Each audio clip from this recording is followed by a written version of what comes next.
یہ پرانے زمانے کا ایک سنسنی خیز اور دل دہلا دینے والا واقعہ ہے جو آپ کے رونگٹے کھڑے کر دے گا۔ ایک بہت بڑے اور بارونق شہر میں منصور نام کا ایک انتہائی امیر تاجر رہتا تھا۔ دولت، رتبہ اور عیاشی کا ہر سامان اس کے پاس تھا، اور اس سے بھی بڑھ کر قدرت نے اسے زینب جیسی حور پری خوبصورت، پرکشش اور جوان بیوی دی تھی۔ زینب کی خوبصورتی اور اس کے جسم کا جادو پورے شہر میں ایسا تھا کہ جو مرد اسے ایک بار دیکھتا اپنی صد بت کو بیٹھتا۔ لیکن یہی بے پناہ خوبصورتی منصور کے لیے ایک ہولناک وہم اور پاگل پن بن چکی تھی۔ منصور حد درجہ شکی، حاسد اور جنونی مزاج مرد تھا۔ ایک دن منصور کو تجارت کے سلسلے میں ایک بہت بڑے اور طویل سفر پر نکلنا پڑا، جہاں اسے واپس آنے میں 6 سے 7 مہینے لگنے والے تھے۔ اب منصور کے دماغ پر شک اور شہوت کا بھوت سوار ہو گیا۔ وہ رات بھر بستر پر تڑپتا اور سوچتا، میں اتنے مہینے دور رہوں گا، پیچھے میری اتنی جوان اور خوبصورت بیوی اکیلی ہوگی۔ اگر کسی غیر مرد نے اس کے حسن کو چھو لیا، اگر اس کا اپنا دل بہک گیا، تو اسی جنون اور پاگل پن میں وہ شہر کے سب سے مکار اور چالاک لوہار کے پاس گیا اور اسے ایک خطیر رقم دے کر سونے اور فولاد کا ایک ایسا مخصوص حفاظتی تالا بنوایا جو سیدھا عورت کی شرمگاہ پر فٹ ہو جاتا۔ سفر پر روانہ ہونے سے آخری رات منصور وہ چمکتا ہوا لوہے کا تالا لے کر زینب کے بیڈ روم میں داخل ہوا۔ زینب نے جب وہ تالا دیکھا تو اس کے پاؤں تلے سے زمین نکل گئی۔ اس کا پورا جسم خوف سے کانپنے لگا۔ منصور نے وحشیانہ انداز میں اس کا ہاتھ پکڑا اور تالا لہراتے ہوئے غصے سے بولا، زینب، میں تمہاری پاک دامنی پر یہ تالا لگا رہا ہوں۔ اب اگلے 7 مہینے تک کوئی مرد تمہاری اس شرمگاہ کو چھونا تو دور دیکھ بھی نہیں سکے گا۔ اس کی وہ واحد چابی میرے گلے میں رہے گی اور تمہارے جسم پر میرا پہرا ہوگا۔ زینب کی آنکھوں سے آنسو بہہ نکلے۔ اس نے تڑپ کر اپنے شوہر کے سامنے ہاتھ جوڑے اور کہا، میرے سرتاج، عورت کا اصل تالا اس کا کردار، اس کی حیا اور اللہ کا خوف ہوتا ہے۔ اگر کسی عورت کی نیت میں کوڑ ہو تو لوہے کے تالے بھی پگھل جاتے ہیں، اور اگر وہ وفادار ہو تو اسے کسی زنجیر کی ضرورت نہیں ہوتی۔ خدا کے لیے میرے جسم اور میری وفاداری کو یوں توہین نہ کرے۔ لیکن منصور پر شک کا اندھا بھوت سوار تھا۔ اس نے زبردستی بے دردی سے وہ تالا زینب کی شرمگاہ پر فٹ کر کے بند کر دیا، چابی اپنے گلے کے تعویذ میں چھپائی اور اگلی صبح سفر پر روانہ ہو گیا۔ منصور تو چلا گیا، لیکن وہ یہ بھول گیا کہ انسان جتنا مرضی چالاک ہو، شیطان اس سے بڑا چالاک ہوتا ہے۔ جس لوہار نے وہ تالا بنایا تھا وہ ایک نمبر کا عیاش، مکار اور شہوت پرست انسان تھا۔ تالا بناتے وقت ہی زینب کے حسن کے چرچے سن کر اس کی نیت خراب ہو چکی تھی۔ اسے معلوم تھا کہ تاجر مہینوں واپس نہیں آئے گا اور اس خوبصورت عورت کا جسم ایک تالے میں قید ہے۔ اسی لیے اس نے بڑی ہوشیاری سے تالا بناتے وقت ہی اس کی ایک دوسری نقلی چابی اپنے پاس رکھ لی تھی۔ تاجر کے جانے کے چند ہی دن بعد وہ لوہار مہنگا عطر لگا کر، ریشمی لباس پہن کر تاجر کے محل پہنچا۔ اس نے دائیں بائیں دیکھا اور پچھلا دروازہ کھٹکھٹایا۔ زینب نے پردے کے پیچھے سے غصے میں پوچھا، کون ہے وہاں؟ لوہار نے ایک شیطانی مسکراہٹ کے ساتھ وہ چابی ہوا میں لہرائی اور بولا، بیگم صاحبہ، ذرا دھیمی اور رسیلی آواز میں بات کیجیے۔ میں وہی لوہار ہوں جس نے آپ کے شوہر کے کہنے پر وہ تالا بنایا تھا۔ آپ کا شوہر تو گدھا تھا جو آپ جیسی حور کو لوہے کے تالے میں بند کر کے چلا گیا۔ دیکھو، میرے پاس اس تالے کی دوسری چابی ہے۔ اگر آپ میری ایک رات کی پیاس بجھا دے اور مجھے اپنے جسم کے قریب آنے دے تو میں یہ تالا بھی کھول دوں گا اور آپ اس عذاب سے آزاد ہو کر عیش کرے گی، ورنہ مہینوں اس لوہے کے درد میں تڑپتی رہو گی۔ لوہار کی یہ گھٹیا، ناپاک اور بولڈ پیشکش سن کر زینب کے تن بدن میں آگ لگ گئی۔ اس کا خون کھول اٹھا، لیکن وہ عام عورت نہیں تھی، وہ بلا کی ذہین اور غیور تھی۔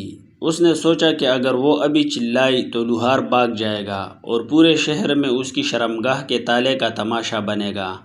اس نے اپنے غصے کو پیا، اپنی آواز کو سحرانگیز، دلکش اور جھوٹی محبت میں ڈبو کر کہا، آہ، تم تو بڑے ہمدرد نکلے۔ سچ کہوں تو میرا شوہر تو بالکل جانور ہے جو مجھے اس حال میں چھوڑ گیا۔ میں بھی اس تالے کے عذاب سے مر رہی ہوں۔ اور مجھے بھی ایک مرد کی ضرورت ہے، لیکن دیکھو ابھی دن کا وقت ہے، ملازم دیکھ لیں گے۔ تم ایسا کرو، آج رات ٹھیک 12 بجے جب پورا شہر گہری نیند سو جائے، پچھلے راستے سے سیدھے میرے کمرے میں آ جانا، میں دروازہ کھلا رکھوں گی، پھر تالا بھی کھول دینا اور ہم رات بھر جشن منائیں گے۔ لوہار تو خوشی کے مارے پاگل ہو گیا، اس کی رال ٹپکنے لگی۔ وہ دن بھر رات ہونے اور زینب کے جسم کو چھونے کا انتظار کرتا رہا۔ رات کے 12 بجے پورے شہر پر موت کا سا سناٹا تھا۔ لوہار ہاتھ میں چابی لیے، دل میں گندے اور شہوت بھرے ارمان سجائے، دبے پاؤں پچھلے دروازے سے زینب کے اندھیرے کمرے میں داخل ہوا۔ کمرے میں گپ اندھیرا تھا۔ وہ جیسے ہی بیڈ کی طرف آگے بڑھا اور مدہوش ہو کر بولا، میرا حسن، میری جان، میں آ گیا ہوں، اب تالا کھلے گا۔ بس یہ کہنا تھا کہ اچانک اوپر سے ایک بہت بڑا بھاری کمبل اس کے پورے جسم پر ڈال دیا گیا۔ اس سے پہلے کہ وہ کچھ سمجھ پاتا یا چیخ مارتا، اندھیرے سے زینب کے 4 سب سے ہٹے کٹے جابر اور وفادار پہرے دار نکلے، جن کے ہاتھوں میں لوہے کی راڈز اور موٹے موٹے ڈنڈے تھے۔ پھر کیا تھا، چاروں طرف سے ڈنڈوں کی وہ ہولناک برسات ہوئی کہ کمرہ ٹاخ ٹوخ کی آوازوں سے گونج اٹھا۔ پہرے داروں نے اس مکار عیاش لوہار کو کتے کی طرح پیٹا۔ وہ کمبل کے اندر تڑپتا رہا، خون کی الٹیاں کرتا رہا، چلاتا رہا، مجھے معاف کر دو، میری ہڈیاں ٹوٹ گئی، لیکن پہرے داروں کا ہاتھ نہیں رکا۔ جب وہ مت ہو گیا اور اس کی ہڈیاں ٹوٹ کر سرما بن گئی تو زینب نے کمبل ہٹایا۔ اس کے خون آلود ہاتھ سے وہ نکلی چابی چینی اور کلاکدار آواز میں کہا، اس گندے کچرے کو گھسیٹ کر گلی کے گٹر کے پاس پھینک دو۔ لوہار اپنی ٹوٹی ہوئی ٹانگوں اور بازوؤں کے ساتھ رینگتا ہوا کتے کی موت مرتا ہوا وہاں سے بھاگا اور توبہ کی کہ وہ زندگی میں کبھی کسی عورت کی طرف آنکھ اٹھا کر بھی نہیں دیکھے گا۔ منصور کی واپسی اور 7 مہینے گزر گئے۔ تاجر منصور بہت سارا مال کما کر فخر سے سینہ تان کر واپس اپنے گھر پہنچا۔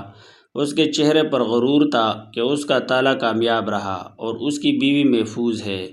وہ گھر میں داخل ہوا، زینب نے روایتی انداز میں اس کا استقبال کیا۔ منصور نے فوراً اپنے گلے سے چابی نکالی اور ہنستے ہوئے بولا، دیکھا زینب، میری عقل مندی کام آئی، تم آج بھی پاک صاف ہو، کوئی تمہاری شرمگاہ کے تالے کو چھو بھی نہیں سکا۔ زینب کے چہرے پر ایک طنزیہ اور جلال بھری مسکراہٹ آئی۔ اس نے اپنے دوپٹے کے پلو سے وہ دوسری نقلی چابی نکالی اور زور سے منصور کے منہ پر دے ماری۔ منصور کا رنگ پیلا پڑ گیا، اس کے ہاتھوں کے طوطے اڑ گئے۔ وہ ہکلا کر بولا، یہ دوسری چابی کہاں سے آئی؟ تالا تو ایک ہی چابی سے کھلتا تھا۔ زینب کی آنکھوں میں غصے کے شعلے بھڑک اٹھے۔ وہ شیرنی کی طرح گرج کر بولی، میرے لکڑی کی عقل والے شکی شوہر، یہ چابی اس مکار لوہار کی ہے جس سے تم نے میری شرمگاہ کا یہ تالا بنوایا تھا۔ وہ تمہارے جانے کے بعد یہ چابی لے کر میری عفت کا سودا کرنے اور میرے جسم سے کھیلنے آیا تھا۔ اگر میں بد کردار ہوتی تو وہ پہلے ہی دن یہ تالا کھول کر اپنی ہوس پوری کر چکا ہوتا اور تمہاری کانوں کان خبر نہ ہوتی، لیکن میں نے اپنے خوف خدا اور اپنے پاکیزہ کردار کی وجہ سے تمہاری عزت کو بھی بچایا اور اس تالے کو بھی۔ زینب نے منصور کا گریبان پکڑ کر جھنجھوڑتے ہوئے کہا، عورت کی حفاظت لوہے کے تالے اور زنجیریں نہیں کرتی، اس کا اپنا ضمیر کرتا ہے۔ تم نے مجھ پر شک کر کے میری روح کو زخمی کیا، لیکن میں نے اپنے کردار سے ثابت کر دیا کہ جس عورت میں حیا ہو اسے کسی تالے کی ضرورت نہیں ہوتی۔ تم مرد اپنی جھوٹی غیرت کے نام پر عورت کو قید کرتے ہو، لیکن یہ بھول جاتے ہو کہ چابی بنانے والا بھی ایک مرد ہی ہوتا ہے۔ منصور کے پاؤں تلے سے زمین نکل گئی۔ اسے اپنی جاہلیت، اپنے شک اور اپنی گھٹیا سوچ پر اتنی شدید ندامت ہوئی کہ وہ پھوٹ پھوٹ کر رونے لگا۔ وہ اپنی ہی بیوی کے قدموں میں گر گیا اور گڑ گڑا کر معافی مانگنے لگا۔ اس نے اسی وقت وہ تالا کھولا، اسے ہتھوڑے سے توڑ کر ریزہ ریزہ کیا، وہ ہمیشہ کے لیے کچرے میں پھینک دیا۔ اس دن کے بعد منصور نے شک کرنا ہمیشہ کے لیے چھوڑ دیا اور دونوں ہنسی خوشی رہنے لگے۔